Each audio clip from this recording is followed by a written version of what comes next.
Siendo una de las monarquías más antiguas de Europa y uno de los primeros países en efectuar un estatuto regulatorio a dicha monarquía, Carta Magna, el sistema gubernamental modeló su estructura partiendo del monarca como jefe de Estado y de la rama ejecutiva como un consejo administrativo consultor. Además de eso, y gracias a la Bill of Rights, que se inauguró cuando Guillermo de Orange sube al poder en el siglo XVIII, y que consiste en la primera regulación de los derechos humanos que se estableció en Europa, teniendo como antecedente la concepción del habeas corpus que regulaba el encarcelamiento arbitrario. El sistema legislativo británico consta con un parlamento bicameral, siendo la primera la Cámara de los Comunes y la segunda la Cámara de los Lores. Las funciones del parlamento son las de la liberación legislativa de proyectos de ley. Cabe resaltar que cada país perteneciente al Reino Unido cuenta con su propio parlamento interno y con un conjunto de representantes ante el Parlamento de Londres, y la regulación de los actos ejecutivos. El monarca es indiscutiblemente el jefe del Estado y, en consecuencia, a pesar de ser una figura representativa del poder británico desde la caída del imperio, actúa como procurador del óptimo funcionamiento tanto del legislativo como del ejecutivo, siendo el monarca quien, en últimas, nombra a los miembros del Parlamento después de la elección de estos por voto popular. Sus decisiones económicas han sido determinantemente influidas por su posición geopolítica del momento, siendo pues que en 1951, bajo el alegato de que un mercado común afectaría el comercio del interior del imperio, el Reino Unido se negó a participar en la OCDE, Organización Continental de Cooperación Económica. Años más tarde, en 1975, por fin logra entrar. Sin embargo, no más accede a la organización, se le acusa de obstruccionista y de lejano con respecto a las propuestas de integración propuestas, ante lo cual la opinión pública británica responde con un referéndum de permanencia. Prevalece el sí por la permanencia en la organización.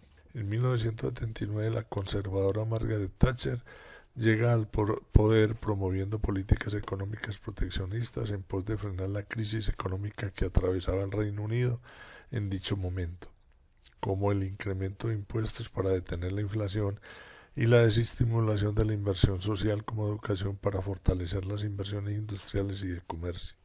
Sin embargo, en este contexto, la relevancia de Thatcher radica en sus protestas a la organización acerca del tributo de Londres y de las bajas ganancias que Londres recibía a cambio. Es así que en 1984, tras 5 años de crisis interna, la organización llega a un acuerdo en el que se le entrega a Thatcher el famoso cheque británico, en el cual se reducen los aportes que Londres hace al Fondo Común de la organización.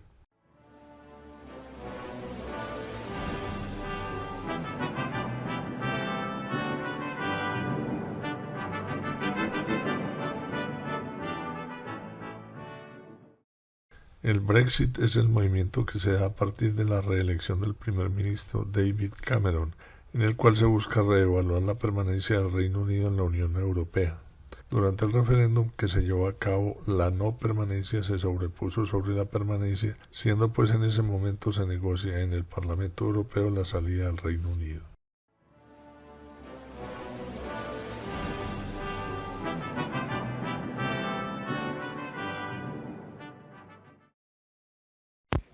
So how will Brexit affect the economy or the British economy? In my opinion, what happened with Brexit was really a large move in terms of protectionism. Protectionism because people feared immigration, especially given the Syrian crisis. And also the British people felt that they were paying very high dues to be part of the European Union, and they weren't getting anything in return.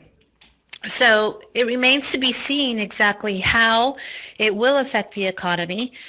Immediately after Brexit, the pound fell, therefore making everything in Great Britain much cheaper vis-a-vis the European market. But in the long run, I think the biggest impact will be in trade, because 63% of the trade in Great Britain is linked to European countries.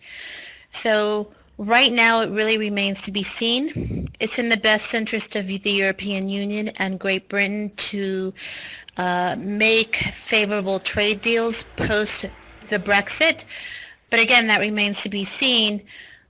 But basically, trade is a huge driver in the economy of a country, and Brexit is a protectionist stance, which will in part affect the economy, because globalization, whether people like it or not, is a means to broader growth and health and economic growth in countries.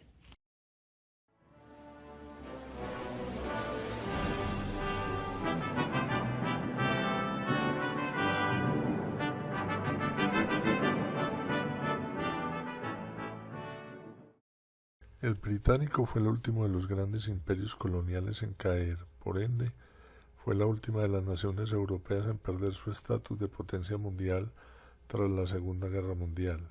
Si al nacionalismo natural que trae el imperialismo le sumamos un sistema de política exterior en el cual históricamente han primado siempre los intereses nacionales por encima de los socioeconómicos, entonces comprendemos el carácter proteccionista de las relaciones internacionales del Reino Unido. La situación en la que el aporte de Londres ha sido destinado a la guerra, sumándole los aportes obligatorios que la Unión le ha exigido por los rescates financieros a otros países como España y Grecia, y en donde las políticas migratorias obligan al Reino Unido a aceptar refugiados que nunca ha querido y que, según el ala más conservadora de la política británica, atentan contra la estabilidad de la sociedad, es el caldo de cultivo perfecto para una reforma separatista.